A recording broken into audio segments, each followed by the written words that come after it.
Well, welcome to the show. It's the 28th of March, 2025.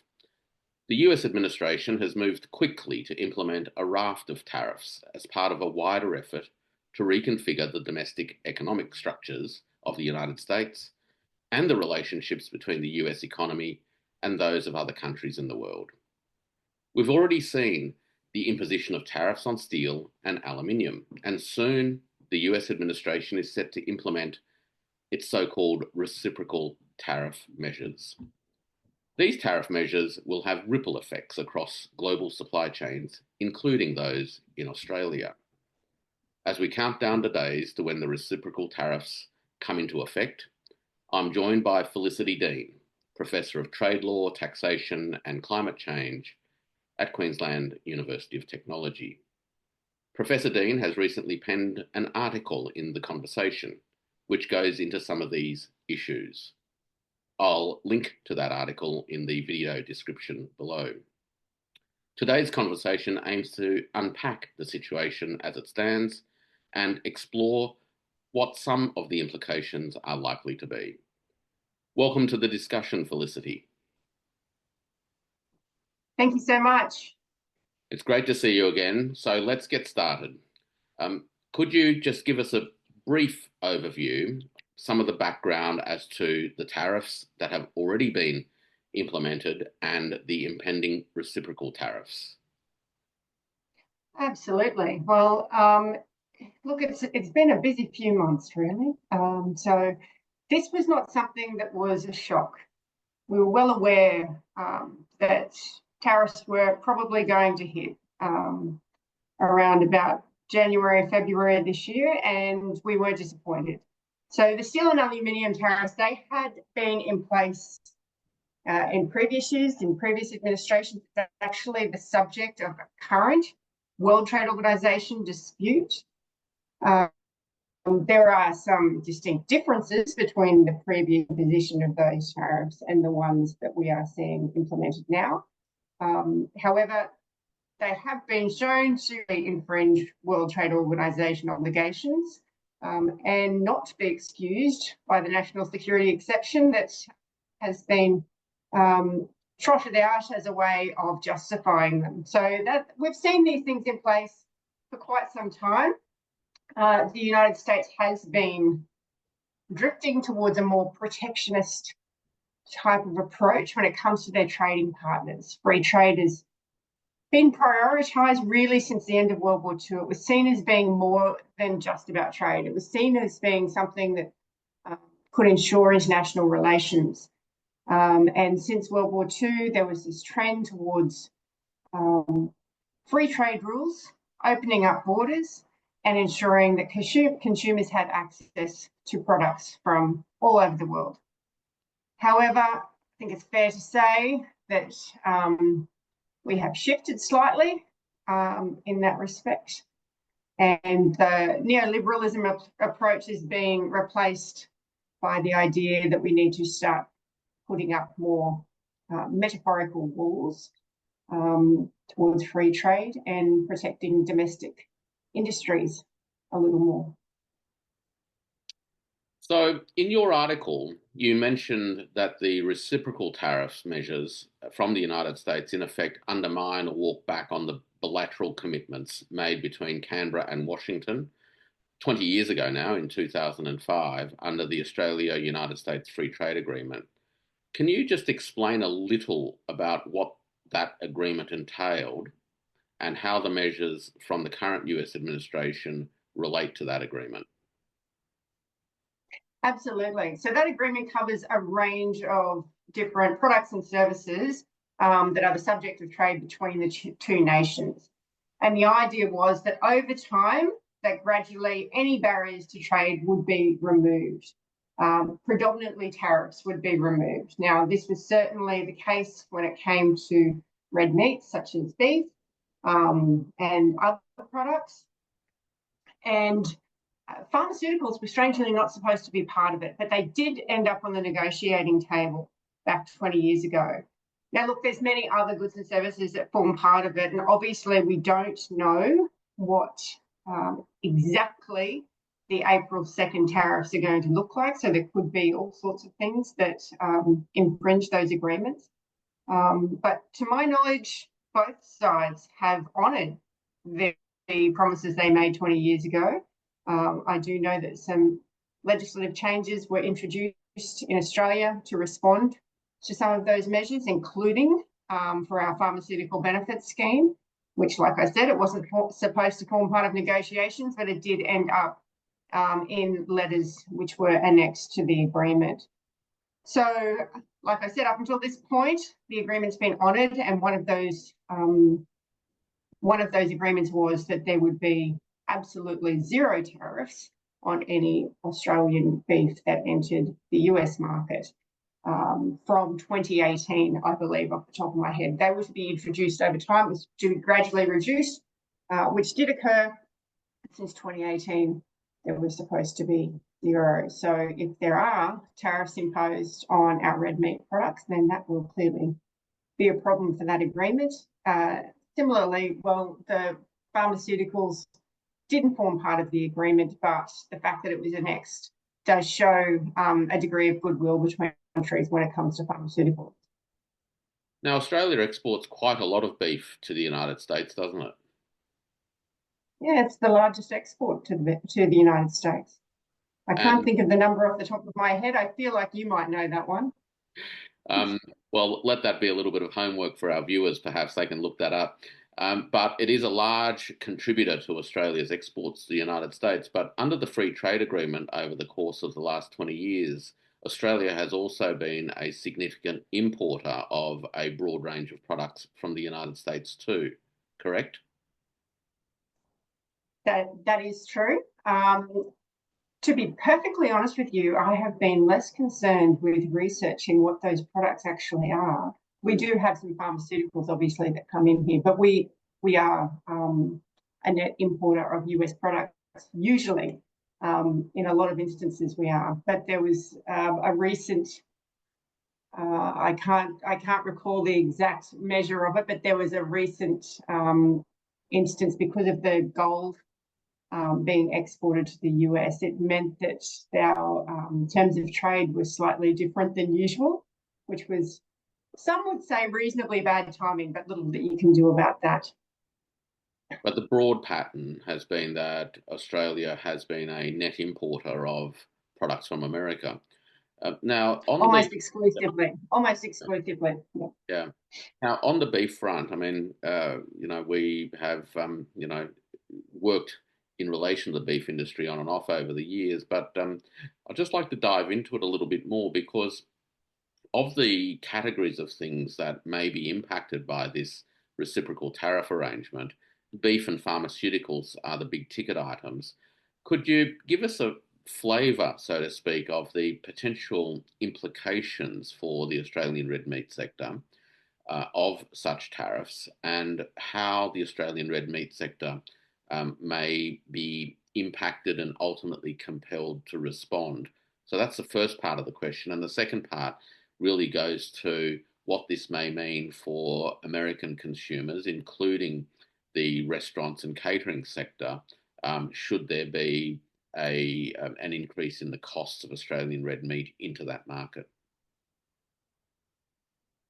Okay, two-part question. Let's see if I can remember that. So the first part of your question and the impacts on the red meat sector and how should they respond? Look, it's an excellent question. And the short answer is the direct impacts obviously depend on exactly what these tariffs look like. If it's at the higher end of the spectrum, that it could impact on the demand for Australian beef products. It could drive up the cost of Australian beef products in the United States.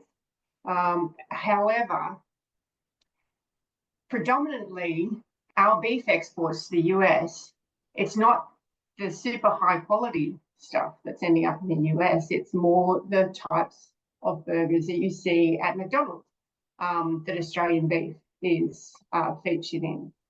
And so whether that's going to be impacted by what could be potentially a modest tariff is yet to be seen. Certain groups have released statements about their reactions to these tariffs, and it's been reasonably understated, and potentially with good reason. There doesn't seem to be a huge amount of concern at this point, to be perfectly honest. However, we know these tariffs aren't going to be exclusively imposed on Australia, if indeed they are imposed. And again, we don't really know all the details there. But what it could do is change the global market in different ways, depending on how they're imposed elsewhere.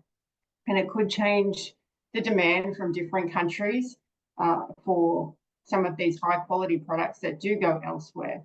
We're just not entirely sure, what could happen there and the flow-on effects, both with this one and obviously the steel tariffs could be more drastic than the direct impacts. How should they respond? That's an excellent question. I think, the very calm response that we're seeing at the moment is a good one. If the results really do impact on trade severely, then I think it's time to start talking to the Australian government about looking at ways to enforce these free trade agreements that we do have. There are ways to enforce agreements. We do have processes that can be followed. We are, of course, a member of the World Trade Organization, as is the United States, and we can initiate a dispute there, which forces countries into consultations. Similarly, there's dispute mechanisms under the free trade agreement that we have with the US. And to my knowledge, there hasn't been a dispute under that agreement yet, but it could be time for the first one if indeed the impact is severe. In terms of how it could impact consumers in the United States, what we do know is that usually tariffs are passed on to consumers. It doesn't always happen, but it's usually the case. Obviously, the suppliers of beef would drop their prices. The beef supply chain, as we know, is very complex, and somewhere along the line, these additional costs could be absorbed. However, that is reasonably unlikely. And so for whatever percentage the tariff is imposed, it's likely to drive up that cost. And as mentioned, even though we're not talking about these high quality products, so it may not be a drastic increase, we do know that there's a lot of families in the United States who do rely on food that is reasonably inexpensive to feed their families, so it could impact on those more severely than those in the higher income brackets. Yeah, I find it kind of interesting that something like red meats will be affected because the ostensible driver behind the broader tariff ambition is to rejuvenate American manufacturing. And whilst it could be said that red meat is a form of food manufacturing, it is nonetheless constrained by the speed at which one can expand the cattle herd, which is again constrained by the availability of land, water, feed, and of course the rate at which cattle reproduce. Now, moving on though from the meat industry, the most touchy one seems to be the potential impacts on the Australian Pharmaceuticals Benefit Scheme and the pharmaceuticals industry broadly speaking. Could you paint a picture for us in terms of, firstly, the background of the pharmaceuticals benefit scheme and how it has been exposed, I guess, to the risks of this particular set of tariff proposals? Absolutely. So the pharmaceutical benefit scheme has also been in place for a very, very long time. So in the 1940s, there was a referendum to ensure that the Commonwealth government could introduce a measure such as the pharmaceutical benefit scheme, which does supply less expensive medication for all Australian residents. So if you have a Medicare card, you are entitled to medicines at a certain rate if they are on the pharmaceutical benefit scheme. If you are a pensioner or a low-income individual, then you're entitled to even cheaper. So it's quite a subsidy from the Australian government. Now, this pharmaceutical benefit scheme also involves these pharmaceutical companies negotiating directly with the Australian government.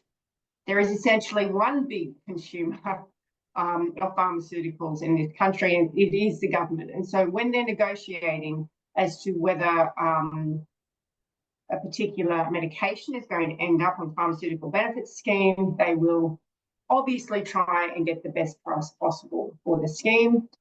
We as consumers don't necessarily pay that price. Like I've said, that's still subsidised by the government, but still there were concerns from pharmaceutical industry in the United States that this was a form of non-trade barrier. Not only that, but concerns around the time it took to notify companies whether they were accepted as part of this scheme was also considered to be prohibitive. So there were a number of concerns, and the reason that this was flagged as something that could potentially come up, not only it was a very prickly issue during the free trade agreement negotiations. Like I said, it wasn't supposed to be on the table, ended up in the annex to the agreement. We also saw a report. Now, this was a Biden administration report that came out in 2024 showing that, in fact, there were a number of non-tariff barriers to trade, and this listed such things as beef and pharmaceuticals.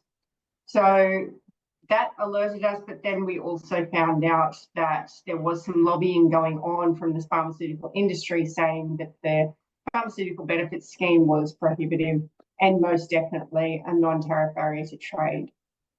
Far stronger words were used than that in relation to the pharmaceutical benefits scheme. Now, that doesn't mean that anything needs to change on Australia's end in terms of the PBS, although it has become an election issue as well.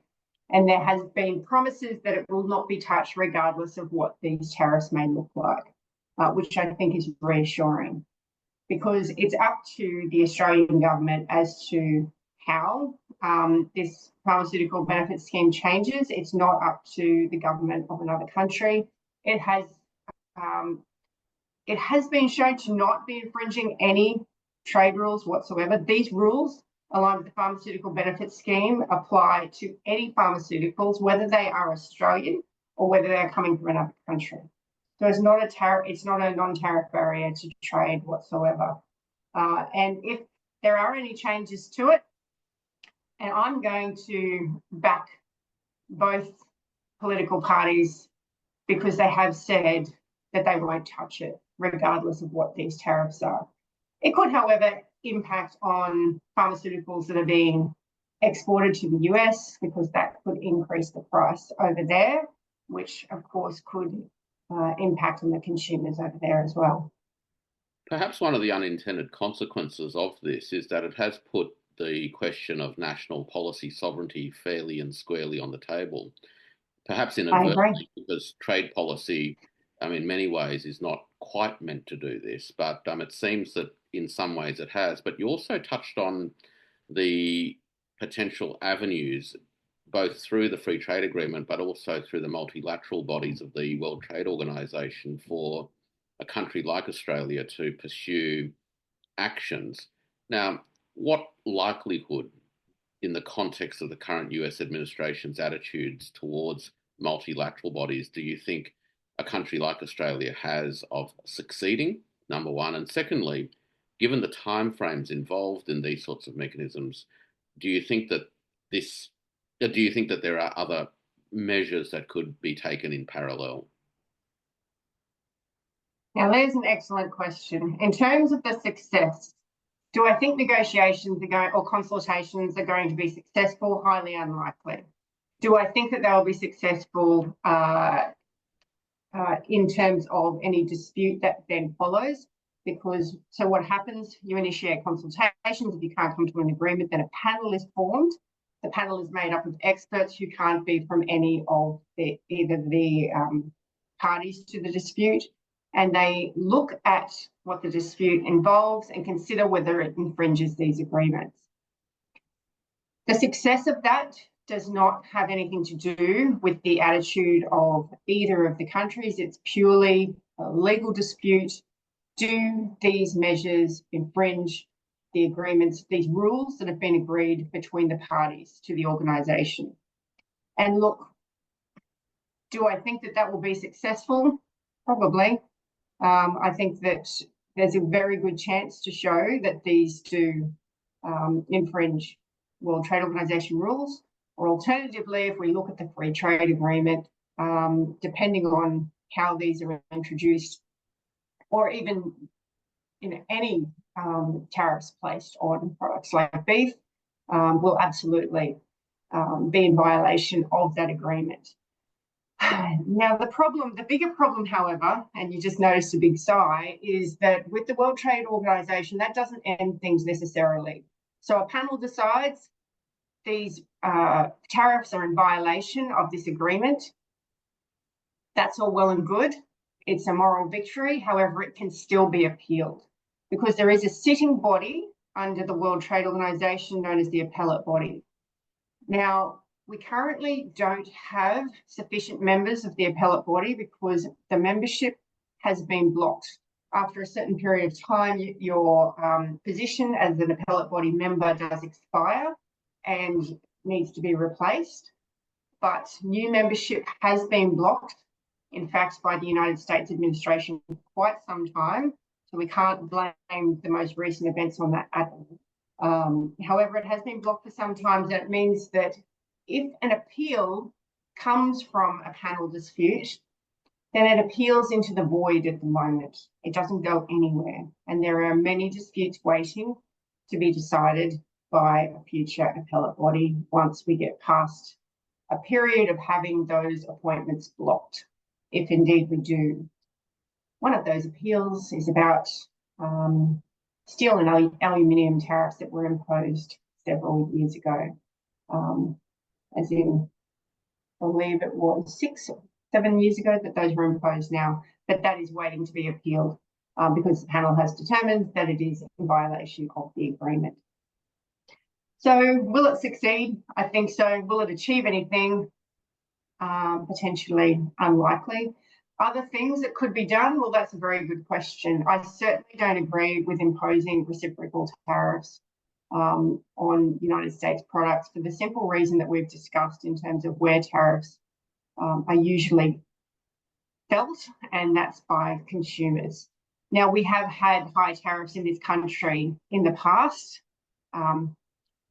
You might recall, I can't really remember the time, but I do recall that it did used to be a lot harder to get. It was before your time, Felicity, but perhaps I can remember it. I don't think entirely. I was on the edge of it maybe, but we used to be very difficult to get products over here and to get cheap products. Buying televisions used to be extremely hard. And so we went through this period of lowering our tariffs. We've opened up trade. There are more options now for consumers. You can get products far cheaper than in the past. We know we're in a cost of living crisis at the moment. I don't think there's any secret about that whatsoever. So introducing tariffs is only going to make things potentially worse. Look, we've got a couple of minutes left, and I just wanted to throw a little bit of a big picture curveball at you. Obviously, there are some big challenges on questions of national sovereignty that we've touched on, but it also seems to raise a wider question around the long-run attitudes of countries like Australia to multilateral trading institutions and what impact this set of tariff moves by the United States will have on those institutions. Perhaps over the next couple of minutes at the most, you could just give us a sense of what the future, say over the next 10 years, may look like. And it is speculative, of course. I think it's a bit scary, to be perfectly honest. Look, the system that we had was not perfect. There were a lot of critics of it. Neoliberalism was a bit of a dirty word for a lot of people. But the idea was that we were progressing towards fairness and supporting, different stages of economic development in a positive way. I also have the personal view that trade is more than just goods and services. And clearly it is in this day and age, it is more than goods and services, but it's also about international relations. It's also about removing those barriers to negotiations on other things. And if I may sidestep a little for a moment, just to mention, we do have a lot of big global challenges that we're facing. You know, a lot of the big challenges of this generation, they're not local, they are global, and we have to figure out how to work together to try and address them in meaningful ways. And I think that we are actually moving backwards on that, to be perfectly honest, which is why these latest developments have alarmed me, and why I have made the point that, you know, I think Australia should show that we believe in multilateralism. We believe in good international relations. We believe that there should be rules to govern these relationships, and we intend to play by those rules, and we expect others to do the same. Now, whether that's going to have any real impact whatsoever, I don't know, but we can certainly make the point accordingly. Well, look, on that note, Felicity Dean, thank you very much for your insights.